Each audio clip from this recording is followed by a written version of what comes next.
So years ago, when I was a fairly newly ordained priest, I got assigned to McCall by chance as a priest. And now I have to tell you the story. So just let's face it, I'm not the best priest in the world. Rarely you guys get the bottom of the barrel. But so I was in McCall, and McCall really, it doesn't have that much work. And I wanted to work, but there wasn't a lot of work. So I spent a lot of time skiing and water skiing.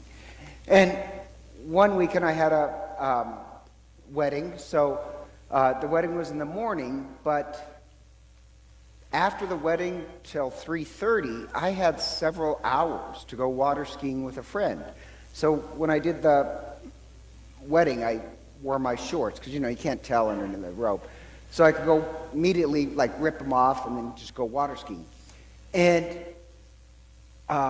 when I processed out after the wedding, there was a couple people there waiting for me. And they said, well, we're just traveling through town and we haven't eaten in a day. And their car broke down, they need some money for a part, and that just hit my heart. So it's, and I've given a lot away. So I gave them $200 cash, which is a lot of money for me.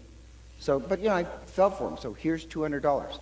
So immediately ripped off my clothes, and I went to go water ski, but I wanted to bring something to drink, so I think I was picking up some root beer. And honest to gosh, now that part's not so honest, but honestly, when I'm reaching in, there's a guy standing right next to me who's reaching in. It's the guy I just gave $200 for, and he's buying a six-pack of beer. And I said, I thought you said you were broke and needing food. And he said, I lied. Well, there's nothing I could do about it then, so whatever. But over the years, my only point is that really I've given away thousands for people, because I have this real fear that what if I die and I go to heaven and Jesus was like, you did not feed me. I came to you and you turned your back. So I used to give if anybody asked, but then I went to Santa Clara University, and in the Bay Area, it is California, it is the most bizarre world, because every intersection, on every corner, there is somebody holding a sign asking for cash. And, I would give it, but then I kind of thought, I'm only contributing to the drug and alcohol problem. I'm not really making the world better. So I started this thing of, I offered to buy a meal for them. But I'd say 75% of the time, they did not want a meal. They wanted cold, hard cash. And when I was living there, I got to live with this saint, elderly priest. And we opened up the basement of the church really for homeless people to live. And we had no problems. We just had to agree to a moral code. But, my only point is this.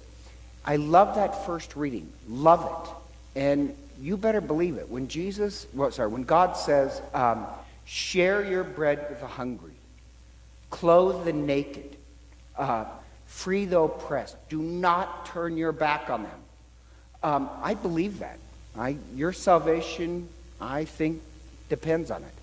But what I came to learn, that's why I started with these stories, is that you also have to be prudent and clever about how to address the problem, or you may make the situation worse. So, like when I was in Santa Clara, my mantra was, make change, don't give it. Don't throw money away.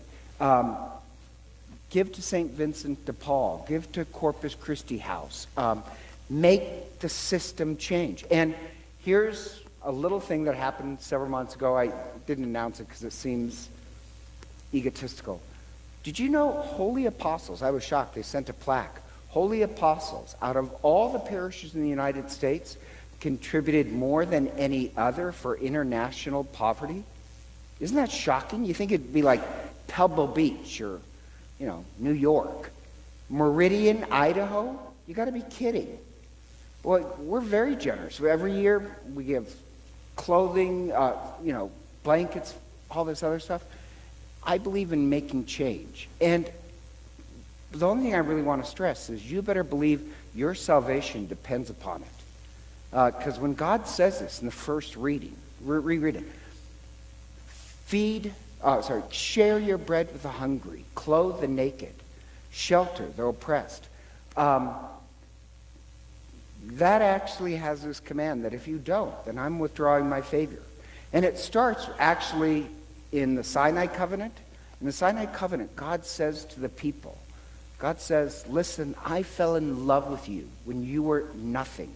You were slaves, and I freed you. So if we're going to be in relationship, you must free other people. I freed you, you must free those. And he says, and you must be a light to the nations. That was the agreement with religion and God.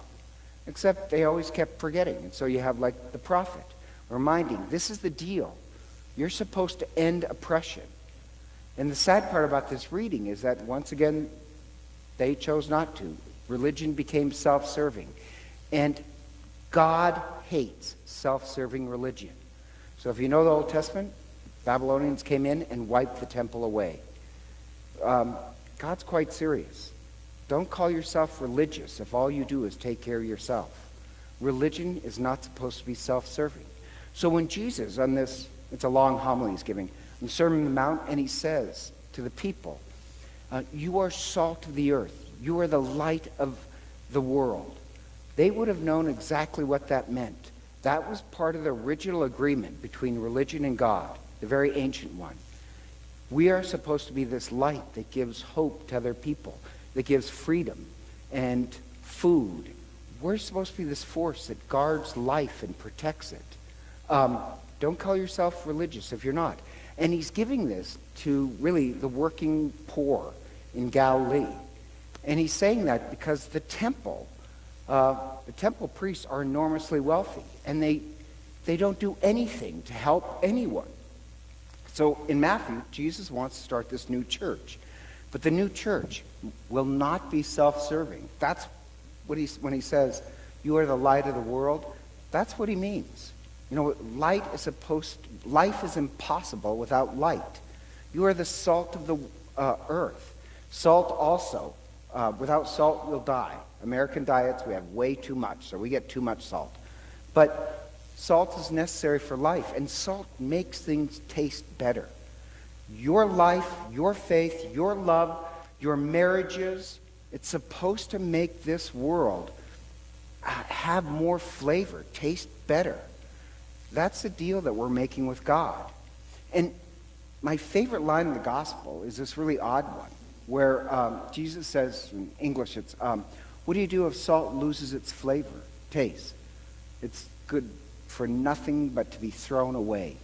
Really what Jesus says is, he doesn't say lose its flavor. He says in Greek, he uses the word moranthe.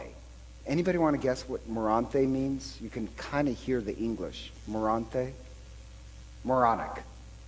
What do you do when religion becomes moronic? I mean, that should make you pause that, yes, even Christ does not like religion that's moronic and petty. And I'll give you an example of moronic religion. So I was driving this week and I was listening to Catholic radio, and I love Catholic radio. But this guy calls in, and I'm not really paying attention. This guy calls in, and he has some complaint against his priest. And now, anyhow, I was only half listening. And the complaint was, in his parish, the priest has done baptisms where the godparents have been like 2 women or 2 men. And in canon law, it says that godparents, one has to be male and one has to be female. Well, I can promise you, 99% of the priests do not know this. And the ones that do, they need help. And only because, like, let's say that you guys want to baptize your child. If you want your sister and you want your sister, I'd be like, fine, no problem. You know, the theology of godparents is that you belong to a community. Faith is never just between you and God. No priest is really going to worry about what the canon law says. So this is the part that's moronic. So he calls in, the guy said, well, you know what you need to do? You need to hire a canon lawyer and sue your priest. let me guarantee you, if you tried to sue me, I'm just kidding. Like, it's so petty. It's so petty. It's moronic. Does that make sense? You have chosen religion now to be moronic versus we're supposed to be this force of life and love that protects other people. That's what religion was originally supposed to be. So when Jesus says, salt of the earth and light of the world, that's our job. Not to be moronic, but to give life and light. And in the first reading, there's this other thing that's a shocker, and I love this. In the first reading, God says, share your bread with the hungry, and he says, do not turn your backs on them. If you do this, then I will say, you will hear me say, here I am. And, we're so used to it, we don't know what it means. I'm going to tell you. In the Old Testament, every major saint in the Old Testament, at some point of his life, says, here I am.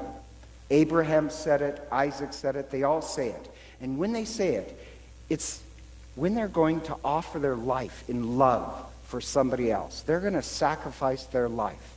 So the shocker of the first reading is this. You care for other people, and you will hear God say, here I am, which means God will sacrifice himself for us. That's the cross. Christ, that's a bizarre thought that God would sacrifice for us. And then it says, and then your wounds will be healed. Everybody has wounds, everybody's slightly broken, but if you want your wounds to be healed, become this force of compassion in the world. If you can say you love Jesus or God as much as you want, but if your religion serves yourself, it's moronic. We're supposed to be this force of life that guards other people's lives. So in the gospel today, you have a choice. You can either define your religion to be moronic and petty, or choose the way of Christ. Let our faith be a light and life to the world. And so together, let us stand and pray.